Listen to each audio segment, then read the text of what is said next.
News 7 Tamil, பொறுப்பும் பொது நலமும். நீங்கள் உறங்கும் போது பகுதியில் திருநெல்வேலி பாரத ரத்னா டாக்டர் எம்ஜிஆர் பேருந்து நிலையம் குறித்து இன்று பார்க்கலாம்.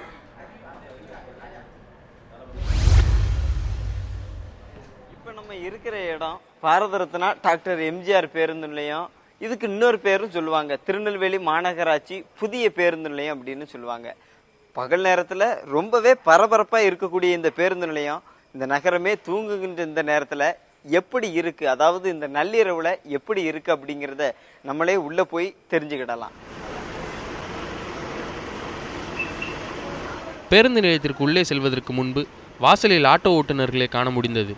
வெளியூர்களில் இருந்து திருநெல்வேலிக்கு வரும் பயணிகளை அவர்கள் இல்லத்திற்கு கொண்டு செல்லும் பணியில் ஈடுபட்டுள்ளனர் இந்த ஆட்டோ ஓட்டுநர்கள்.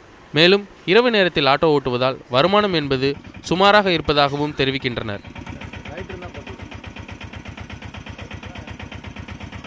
பகல் நேரங்கள்லேயும் இதே மாதிரி தான் வரிசையை கடைப்பிடிச்சு போய்கிட்டு இருக்கோம்.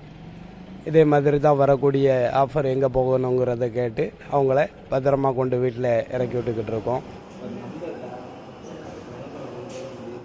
அப்படியே உள்ளே சென்றபோது திருநெல்வேலியிலிருந்து வெளியூர் செல்வதற்காக குடும்பத்தோடு காத்திருந்த மக்களை காண முடிந்தது.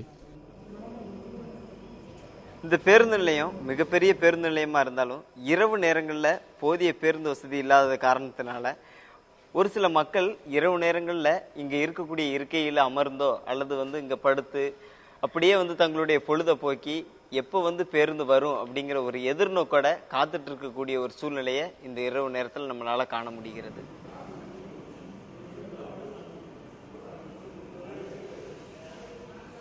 ஒரு சிலர் இங்குள்ள இருக்கைகளில் அமர்ந்திருப்பதையும் இன்னும் சிலர் உறங்குவதையும் பார்க்க முடிகிறது. அங்கே ஒரு மணி போல் இங்கே பஸ்ஸுக்காக வந்தேன். அங்கே போக வேண்டிய ஊர் சங்கரங்கோயில் ஊத்துமலை.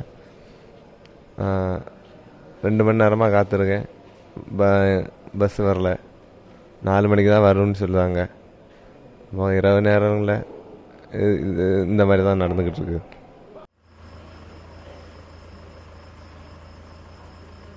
மேலும் தங்களுடைய வழக்கமான பணிகளை முடித்துக்கொண்டு அடுத்த கட்ட வேலைக்காக தயாராகி கொண்டிருக்கும் கடை ஊழியர்களையும் நம்மால் இந்த பேருந்து நிலையத்தில் காண முடிந்தது.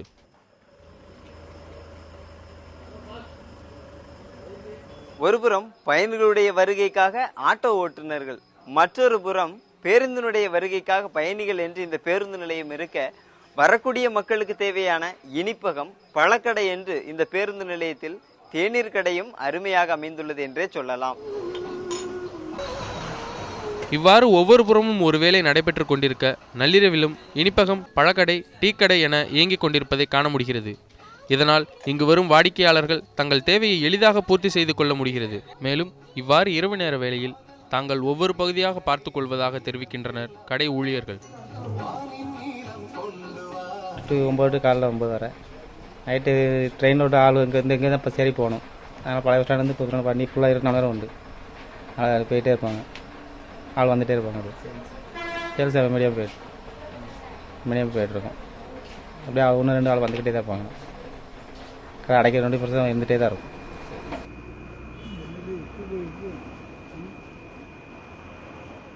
இவைகளெல்லாம் ஒருபுறம் நடைபெற, வெளி மாவட்டம், வெளியூர் என பல பகுதிகளில் இருந்து குறைவான எண்ணிக்கையில் பேருந்துகள் இயக்கப்படுவதை காண முடிகிறது.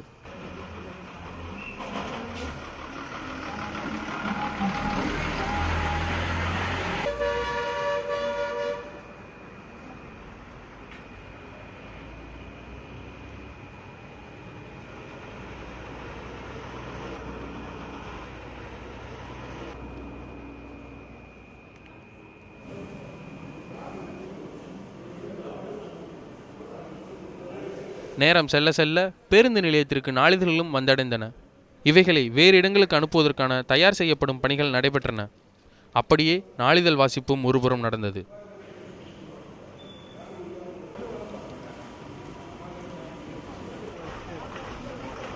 இவ்வாறு இரவு முழுவதும் இந்த பேருந்து நிலையம் பரபரப்பாக இயங்கிக் கொண்டிருப்பதை நம்மால் காண முடிந்தது. இரவு நேரத்தில் இந்த புதிய பேருந்து நிலையத்துக்கு வந்தால் மக்கள் அவங்களுக்கு தேவையான ஒரு சில தேவைகளை பூர்த்தி செஞ்சுக்கிட்டாலும் இந்த ஊரில் இருந்து வெளியூருக்கு செல்றதுக்கும் சரி, வெளியூர்ல இருந்து இந்த ஊருக்கு வந்து தங்களுடைய இல்லத்துக்கு செல்வதற்கும் சரி போதுமான ஒரு சில பேருந்து வசதிகளை ஏற்படுத்தி தரணும் அப்படிங்கிறதே இங்க வரக்கூடிய பயணிகளினுடைய விருப்பமா இருக்கு. Alvin, news 7 Tamil, Tirunelveli.